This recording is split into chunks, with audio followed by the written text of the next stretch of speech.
Good evening, gentlemen. I'm just honored that you're here with us tonight. I just want to take a moment and introduce myself. Those that don't know me, my name is Norm. I had the privilege of pastoring this awesome group of men at East Coast Believers Church. I'm privileged, and this is our first really annual men's conference. We've done men's meetings, but this is a 2-day deal for us. Tomorrow morning we'll come right back at 9 a.m. We'll be done by noon. Chick-fil-A breakfast at 9 a.m. Then about 10 o'clock we'll start the meeting, and then I'm incredibly honored to share this pulpit tonight, through this conference rather, with two incredible men of God. And when I prayed about this conference, I knew who to invite. And I'm just privileged tonight to share this docket with Coach Adrian Griffin of the Oklahoma City Thunder, formerly with the Magic. We became friends when he attended here at East Coast when he's coaching at the Magic. And of course, he'll tell you some of his story tomorrow, but of course, he played with a lot of NBA teams, played in the NBA Finals, and he'll tell you that story, maybe not, because he didn't win. And but he was there on the ground. I'm in the seats, and I'm happy to be in the seats. And then also, I'm very honored to share this tonight with Coach Tony Pitts. Before you clap, let me tell you something about Coach Tony Pitts. Where are you at, Coach? I don't know why you're not up here, but way in the back, of course. I speak out more than I want to, actually. And I was at a conference maybe 2 weeks ago. I was speaking at a conference. There was maybe about ministers from about 25 different nations. I had a morning session. I was on a panel. And when we got done, we were in the green room. And all these pretty well-known speakers, a couple of them, you know their names, said, tell me, who's your favorite preachers? And they were all talking about people's names you'd know about. And I said, I have a favorite preacher. I don't think you know his name. And I just love to listen to Tony Pitts preach. And he's actually one of my favorites. And so tomorrow morning on the first session, he'll be here. Glad to have him. And glad to have you. My job tonight is to make you successful. Like someone said, behind every successful man is a surprise mother-in-law. And but let me tell you a story. I want to start off with telling you a story. They're going to put a picture up on the screen of a man that you probably don't know who this is, because I didn't know who it was until I read this a few years ago. The name of this guy is John Coulter. And John Coulter was on the Lewis and Clark expedition. And unfortunately for him, he stayed back and he kind of hunted the high country and trapped fur and beaver and all this sort of stuff. And just kind of lived out there for a while. And he's one of the first white men to ever see Yellowstone National Park, the geysers out, not the national park back then, but the geysers. And him and another man stayed behind. One day they were going down their canoe. They stopped off to rest, and they heard rustling in the bushes. They heard some Blackfeet Indians. And these Blackfeet Indians surrounded them with spears and bow and arrows. And John Coulter knew. He said, if we show fear, we're done. So one of the Indians grabbed his rifle. John Coulter grabbed the rifle back from him to not be intimidated. And he threw the rifle to his friend, who at that moment jumped into the canoe and took off. John Coulter screamed, no, don't go. Because he knew running, sure enough, he was filled up with arrows, this man. And they took John Coulter to the chief. And they're getting ready to kill him. They stripped him naked. And they're getting ready to kill him. And the chief, true story, the chief said, are you fast as a deer? John Coulter says, no, I'm slow as a turtle. He said, okay, here's what I'm going to do. Stripped completely naked. And he put a line in the sand. He said, I'm going to give you a 300-yard head start. And I'm going to send out my fierce, brave warriors to come after you. And when they kill you, that'll be their trophy. So John Coulter, of course, lied a little bit. And he was fast. He took off running. And 300 yards later, all these Indians took off after. He's bare feet, naked. They had moccasins, loincloths, but they're naked too, basically. But they have weapons. And he's running 1 mile, 2 miles. He's running, his feet are bleeding now. He's running out of steam. 3 miles. On the 4th mile, one of the Indians caught up to him about 20 yards back. John Coulter couldn't run anymore. He stopped, put his hands up. The Indian was startled. He just took his lance and threw it at him. And he fell short. The lance fell short and he stumbled. John Carter picked the lance and took it and stuck it right through the Indian, pinned him to the ground, died by his own lance spear. Then John Coulter took off running. The Indians were right behind him. 4 miles, 5 miles, 6 miles, 7th mile. He couldn't run anymore. He found himself at a creek. They're half mile back. He can hear them. But he saw a log-like raft that had drifted downstream, must have come down in the rain. And he crawled underneath that and hid under, had enough room to breathe. The Indians were going all around looking for him. He sat there for hours until it got dark. And when it got dark, he got up freezing, shivering, and he walked another 120 miles to an American outpost. And thus, that is the legend of John Coulter. And typically in men's meetings like this, these are the stories that we tell, and men get fired up. And men say, I'm going to be a legend to my family. And the problem is you eat barbecue and you play basketball. Tomorrow, Chick-fil-A, you're going to hear from some amazing speakers. And a week later, you find yourself in the same spot. And what I found out at men's conferences that I've been to, we raise these unrealistic expectations on these men to be like a John Coulter, who's a legend. And we're still telling his story today. There's quotes like this. I read some of these in some conferences about men. Real manhood is birthed out of putting our will aside and following God's will. I like that. Why would we give average to a God has never done average? I like that. And we hear these things and we kind of get like what's wrong with me? Here's another quote. The greatest tragedy of the contemporary church is cosmetic manhood.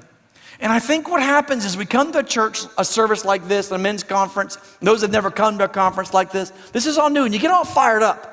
But then a week later, and we're talking about things like we beat you down about pornography, we beat you down about lust, and about lying, and about greed, and about anger, and self-advancement, and all these things. We beat you down, and you go, okay, I'm going to change my behavior. And I wrote this message. Let me tell you how I wrote this message, because I'm in a small group too. And I meet with a bunch of men at Panera. And in fact, I will tell you this. The secret to making this thing as a man is get yourself in a small group. But I'm in a small group with some men. And we have groups all over the city. In fact, we'll give you an opportunity to sign up for them during this conference or in September.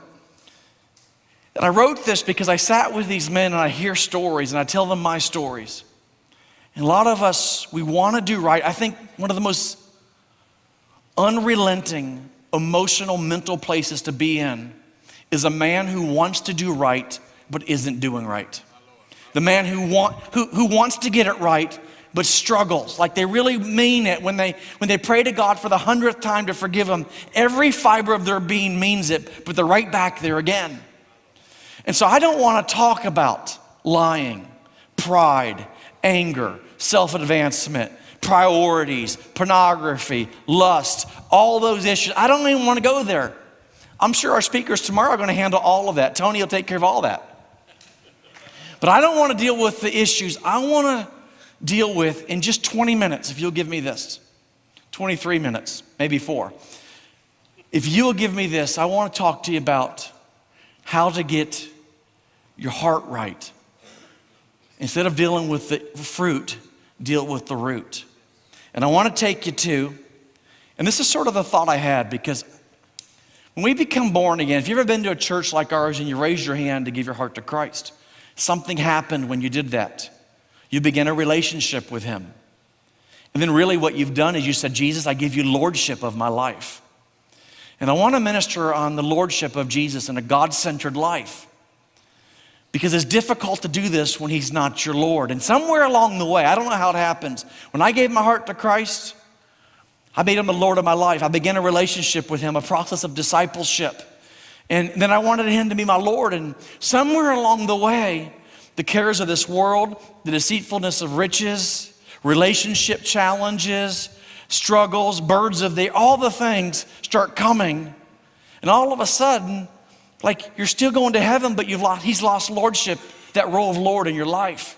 And if that happens, the results are going to be all the things that we preach about in men's conferences. So I want to get you back in the short time I have, how to get back to His lordship, where you have a God-centered life, so you can have a shot at making this thing called manhood as a Christian, because it's difficult today to do this. Here's the verse I want to read. I'm just preaching on how do we stay God-centered. And I'm going to read out of Luke chapter 8 and verse 15. Let me set this up for you. This is the parable of the sower, and this is found in Matthew, Mark, and Luke. John doesn't have it. This is the most quoted parable. Jesus referred to it multiple times. He said this is the granddaddy of all parables. If you can get this one parable, if you can get this one thing, this one concept, then everything else will come to you.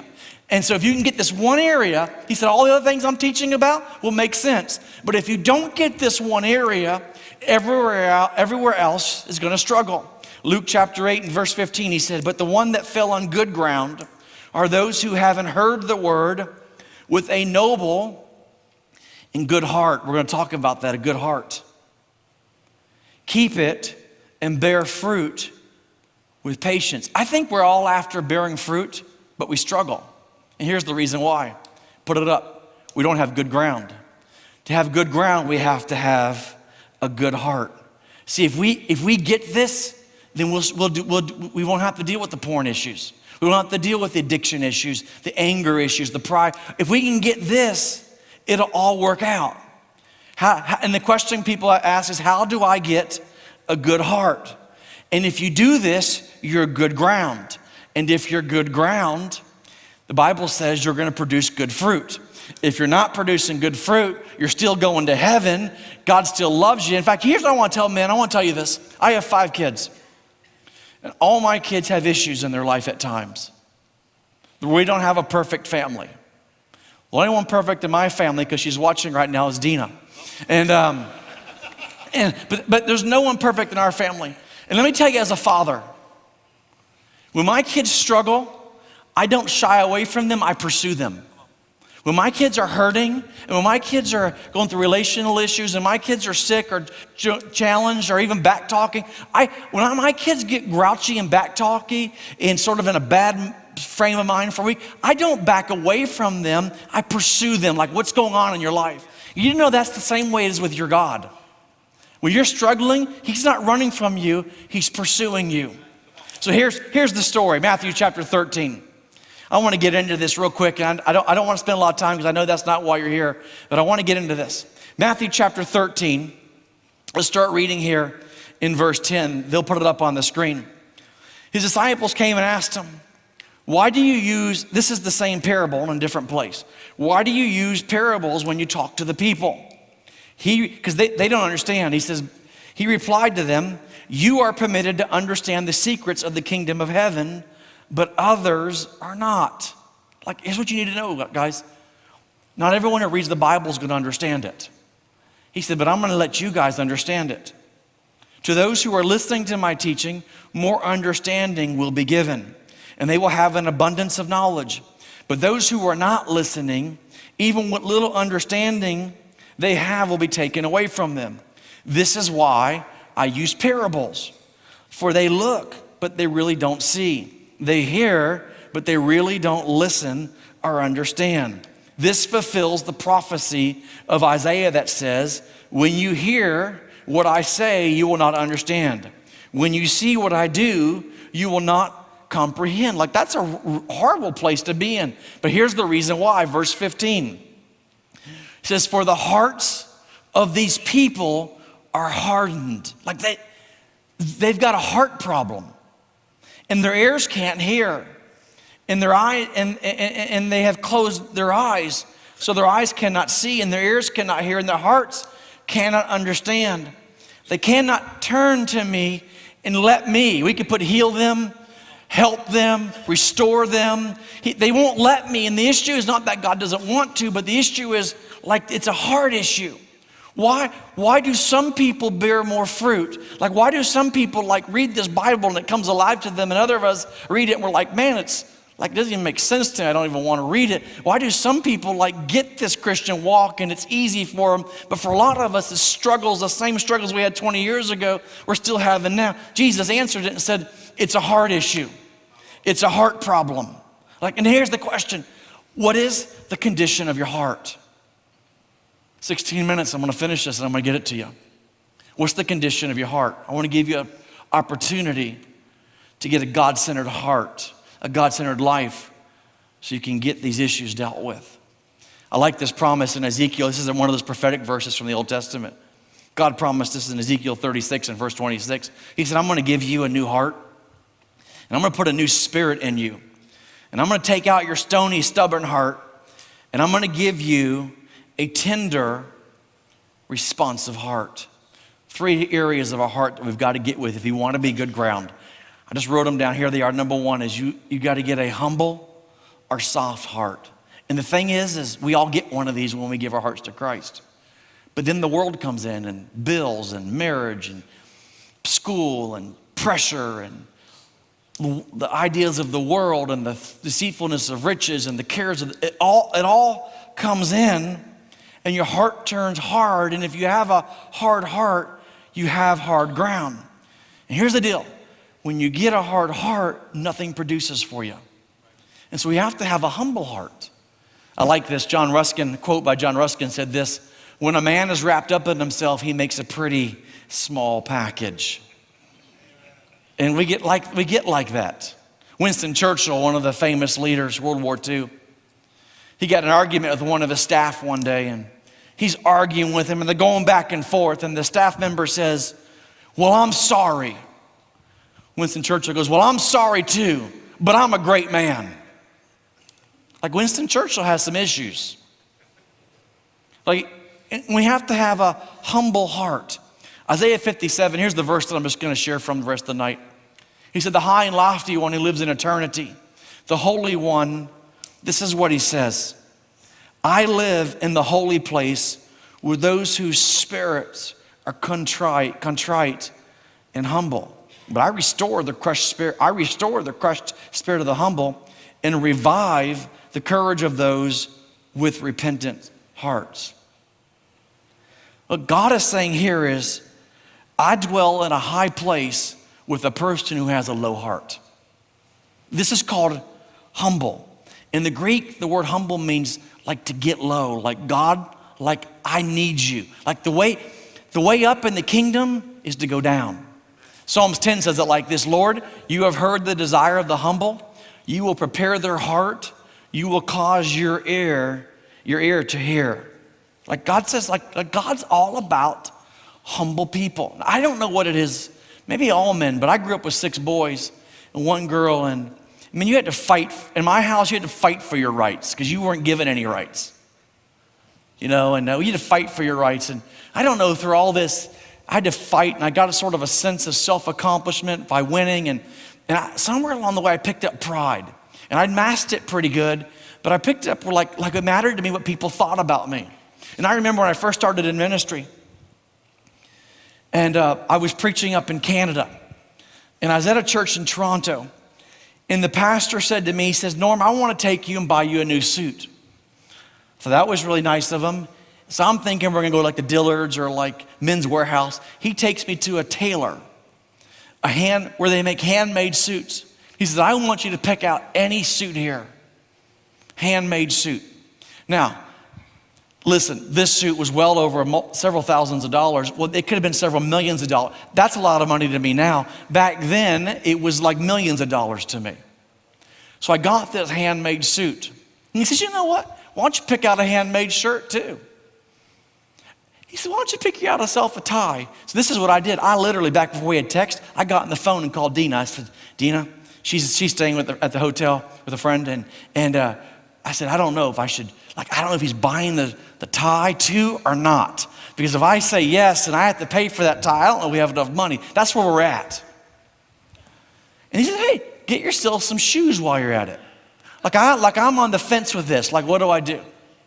Sure enough, we got done, wrapped it up, paid for it all.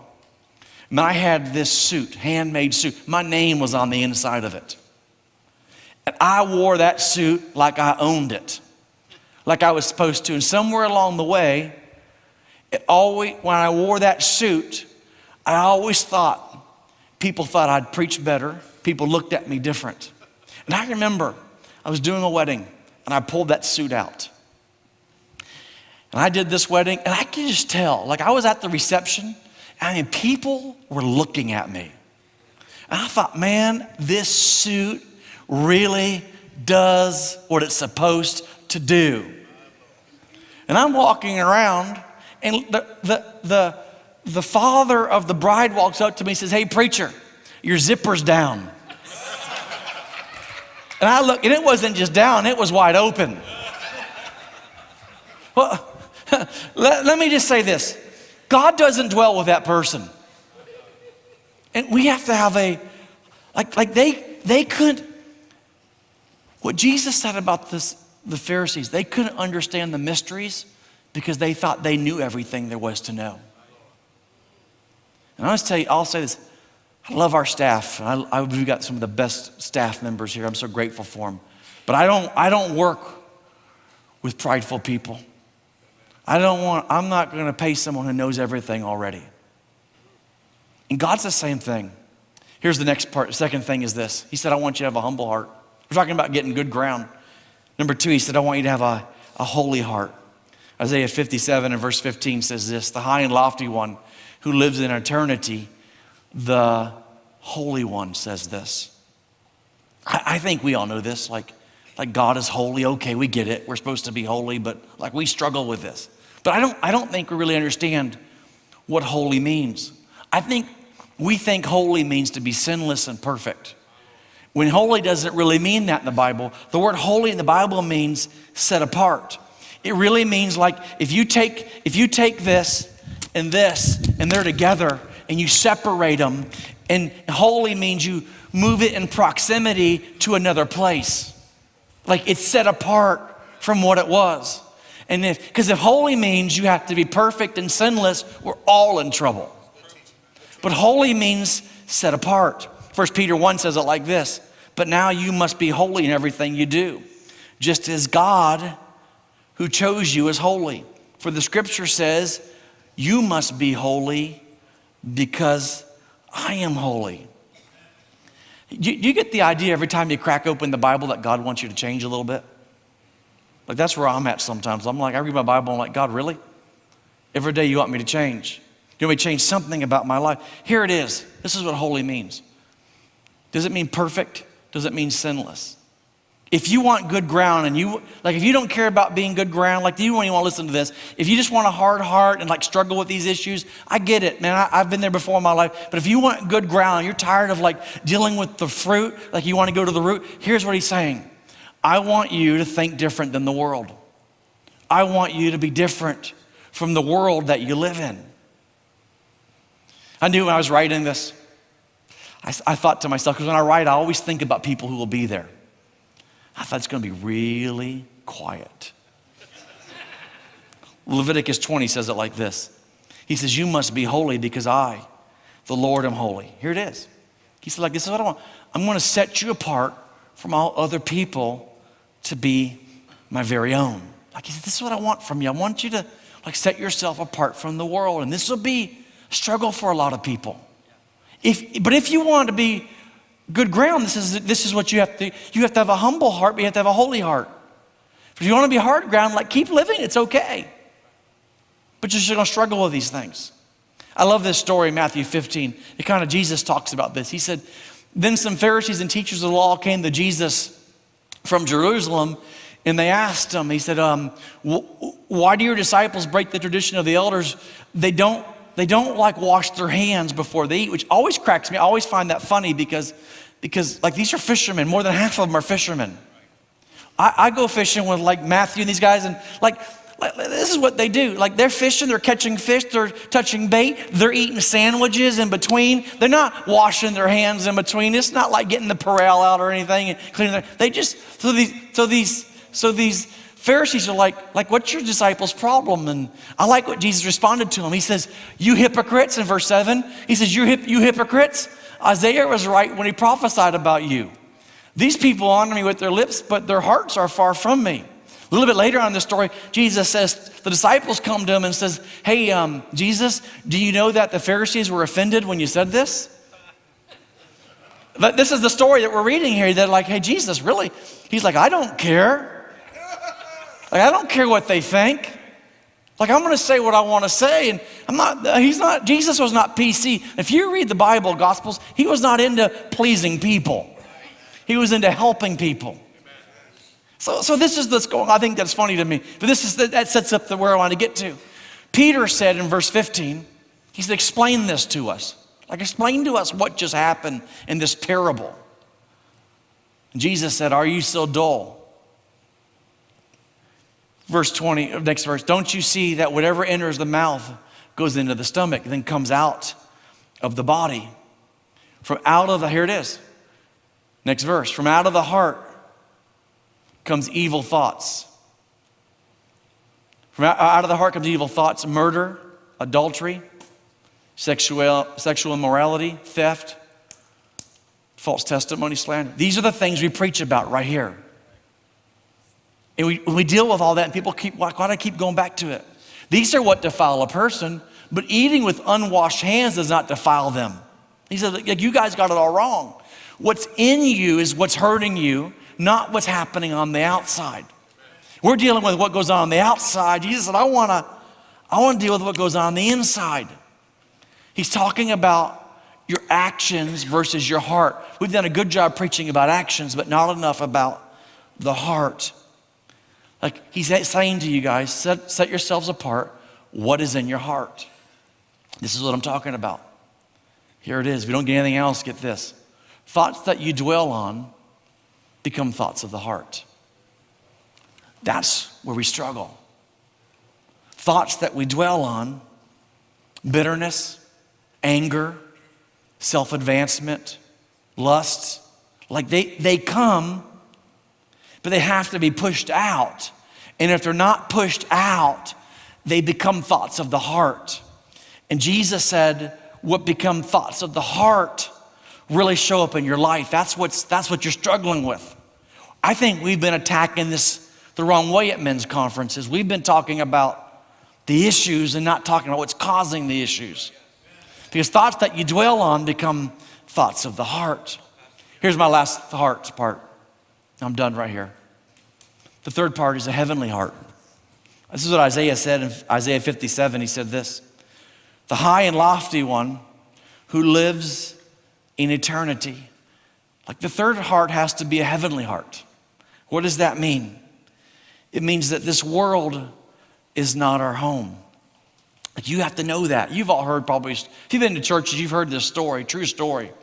Missionary who came back after World War II. And he came back and he'd given his whole life to missions. And I was a missionary. Dean and I moved, we got married and moved overseas in 95. Lived over in Europe. And I remember when I went overseas, I was working on staff at a ministry, and one of the people came to me and said, you got to get this thing called email before you go over there. And I said, what's an email? And they said, well, you can write this letter on your computer and you send it. And I said, well, where does it go? And they said, well, it just goes out on this thing called the web. And then I said, well, how do they get it? It just shows up in their computer. I said, really? That would be cool. I didn't believe it was true. But I got this little computer, little mini computer, $2,000, but it was about that big. And we used to plug our phones in, plug our computers up to the phone cord, send your data, unplug it because it was so expensive back then. Nowadays, missionaries, I think they're hilarious. They're wimps. They got FaceTime and, all those ways of communicating. There's a missionary, the old missionaries back in those days, often when they would get on a boat, literally they would say goodbye to their family. What they were saying to them was, goodbye, I'll see you in heaven. That was the way it was for missionaries just 70 years ago. They didn't go back and forth. There wasn't flights available like they are now. They couldn't afford them. So this missionary's coming back. Spent his whole life overseas. Gave his life to the cause of Christ in Asia.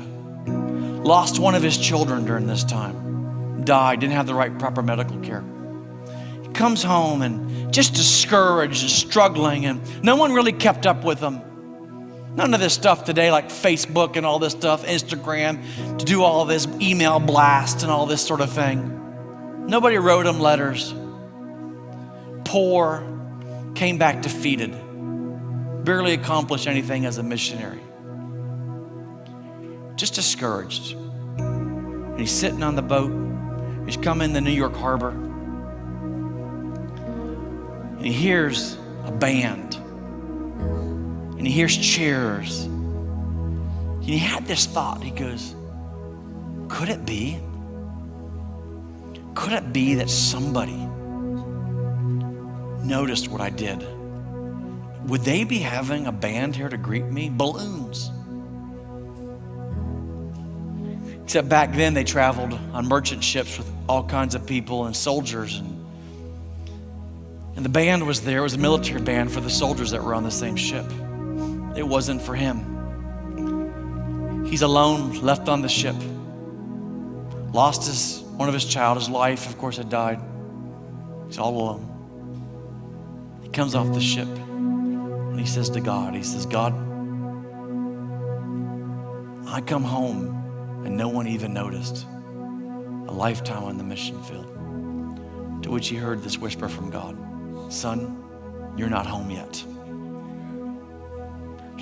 Like we gotta live with a heavenly perspective. That's what he said. You have to have a heavenly heart. Here's the thing, guys. If you won't understand an eternal book with a temporal mind, like if this is like all there is for you, this is gonna be hard. I like what Paul said to the church of Colossia. He said, since, verse 1 of Colossians 3, since you have been raised to new life with Christ, set your sights on the realities of heaven, where Christ sits in the place of honor at God's right hand. This is what he said. He said, guys, think about things of heaven, not just things, don't not think about earth, but don't just think only about earth. Realize that you're gonna live for eternity. I'll wrap it up with this passage of scripture, Isaiah 55, because there's a promise here. He said, the rain and the snow come down. This is familiar to a lot of people, from heavens, and they stay on the ground to water the earth. They cause grain to grow, producing seed for the farmer and bread for the hungry. It is the same with my word. I send it out, and it always produces fruit. It will accomplish all I want to do, and it will prosper everywhere I send it. Like, that's the promise of God. But here's the issue. If the ground is hard, the seed never gets in the ground. Like the word this stuff always works. It really will. Like, you can be free of whatever you're dealing with. But if the word can't get into your heart, it doesn't work. And this is why we sit in church and go, man, why am I still dealing with the same crap this year too? Man, why am I same old year? Like, I want to get it right. The seed works. It's just the ground's hard. It's not getting in there. This is what he said. If I can get seed in the ground, this is what he said. I think some of you would like this. He says, next verse, he says, you're gonna live in joy and peace. The mountains and the hills will burst into song. Like, we know mountains and hills aren't gonna sing. That's just, the Bible's talking about groups of people. And the trees of the field will clap their hands. I know trees don't clap. He's talking about individuals.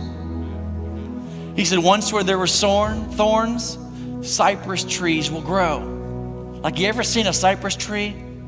Like, it's gonna grow. Where nettles grew, myrtles will sprout up. These events will bring great honor to the Lord's name. Like that's the life that God wants for you, a life that brings great honor to his name with joy and with peace. And no matter what's going on in the world, like God said, I want to help you. And here's what it is. Guys, I got one challenge for you. You have a heart. Guard it. The Bible says this. There's 3 things you need to do with your heart. Keep it humble, keep it holy, and keep it heavenly. Like think about eternity. Like, I think what I want to wrap it up with is this. I'm not gonna do an altar call. We wouldn't do that to you guys. I'm not here to play games. If you go to our church, you know this. We don't manipulate. We We don't play games with these things. Like, this is holy right now. I'm not gonna have you get up and say anything in front of anybody. I wouldn't do that to you. Don't want you to come up here and confess anything to any prayer partners or anything. But I want you to think about, like, what is the Lord saying to you right now? I wrote this well over a year ago. I messed with it all week long. And as I was doing this week and kind of moving things around and just trying to make it short enough so you'd still stay, man, God was really dealing with me about some things. I'm not gonna tell you the truth. Like, there's some areas in my life where I've let it slip. Like, there's this third one, heavenly, I gotta get back on that, think about that a little bit more. I get consumed with this world sometime and all that's around me. Humble, holy, and heavenly. And I want to close it with a real holy moment here. And I want to ask you, like, what is God saying to you? And it's really normal. I don't know if you know this or not. It's really normal to have moments of consecration in your life. It doesn't have to be at a conference like this, but it's normal to have moments where you say, okay, God, like, I want to check out my life. I want to search my heart. And let's have a moment of consecration. Okay, God, if you're saying some things to me and I gotta shift and I gotta adjust, maybe it's humble, humility, maybe it's holy, maybe I'm not setting apart, maybe I'm too much into this world thing. Maybe no one would even know that I'm set apart. Maybe it's heavenly, like I was struggling, God's talking to me about. We're gonna wrap up with one song. Not gonna call you out of your seats. Not gonna pray for you. But trust God to do something. I'm gonna trust God to do what I can't do. That's help you change your heart.